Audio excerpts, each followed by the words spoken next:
Assalamualaikum warahmatullahi wabarakatuh. Perkenalkan, nama saya Bioga. Di video kali ini saya akan mencoba sedikit mereview sebuah film yang berjudul The Pursuit of Happiness. Film ini bersetting di kota San Francisco, California di tahun 1981.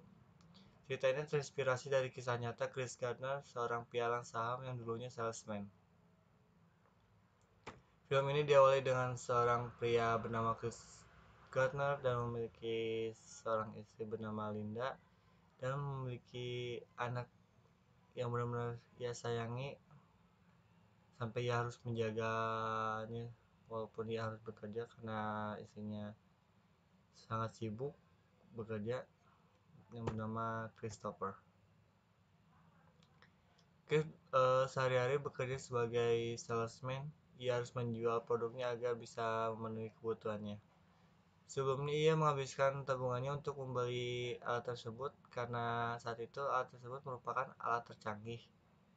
Akan tetapi sialnya alat tersebut masih belum diperlukan pada zamannya hingga ia pun kesulitan untuk menjual produk yang ia beli dengan istrinya tersebut.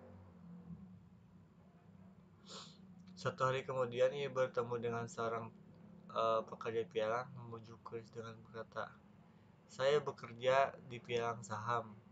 Saya tak perlu sekolah tinggi, hanya perlu bermain dengan angka dan berinteraksi dengan orang lain."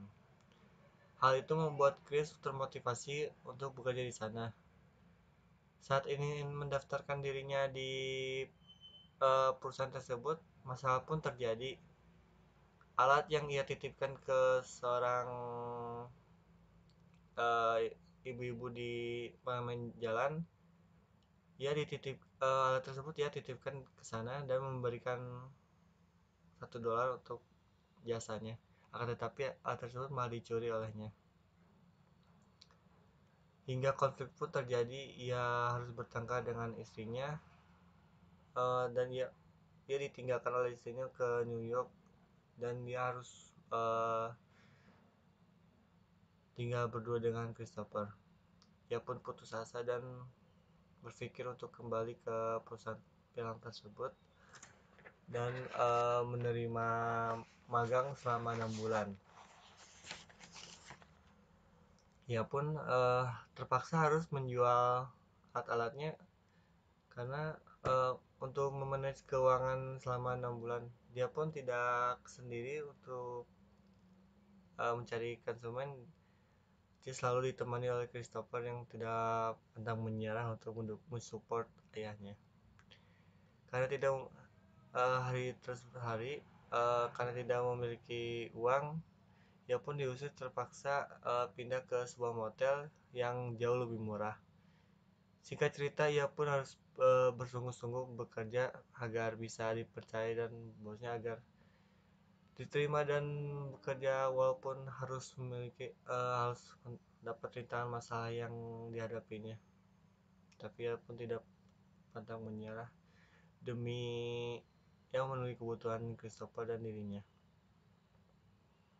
Dan masalah terbesar pun terjadi, tabungannya habis karena oleh pihak kantor pajak diambil semua karena tunggakannya yang terlalu besar, dan ia pun diusir lagi di tempat tinggal yang ini hingga ia pun harus mencari tempat tinggal untuknya dan Christopher, walaupun tempat itu tidak layak untuk ditempati seperti toilet.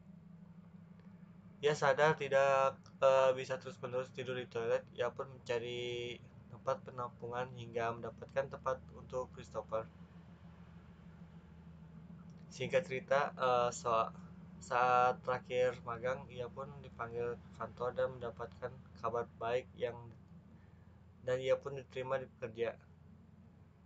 Kabar tersebut membuat ia sangat bahagia dan terharu dan menjemput Christopher untuk menceritakan kabarnya tersebut. Waktu telah berlalu, ia terus merintis karir di perusahaan tersebut. Dia pun menjadi miliarder dengan memiliki saham di firma. Oke, banyak sekali hal positif yang bisa kita petik dari film ini, dari alur ceritanya. yang dilalui oleh Chris Gardner, kita diajarkan bagaimana kita harus mencari kebahagiaan dengan apa yang kita inginkan. Janganlah menyerah dengan kondisi yang kita hadapi. Carilah jalan keluarnya dengan tidak mengeluh dan sabar dengan apa yang kita kerjakan saat itu. Buatlah diri senyaman mungkin dan ambil semua peluang yang ada di depan kita. Eh, Hidup memang pahit, tapi tergantung dengan usaha apa yang kita lakukan, karena setiap usaha yang baik pasti berbuah manis untuk kehidupan kita ke depannya.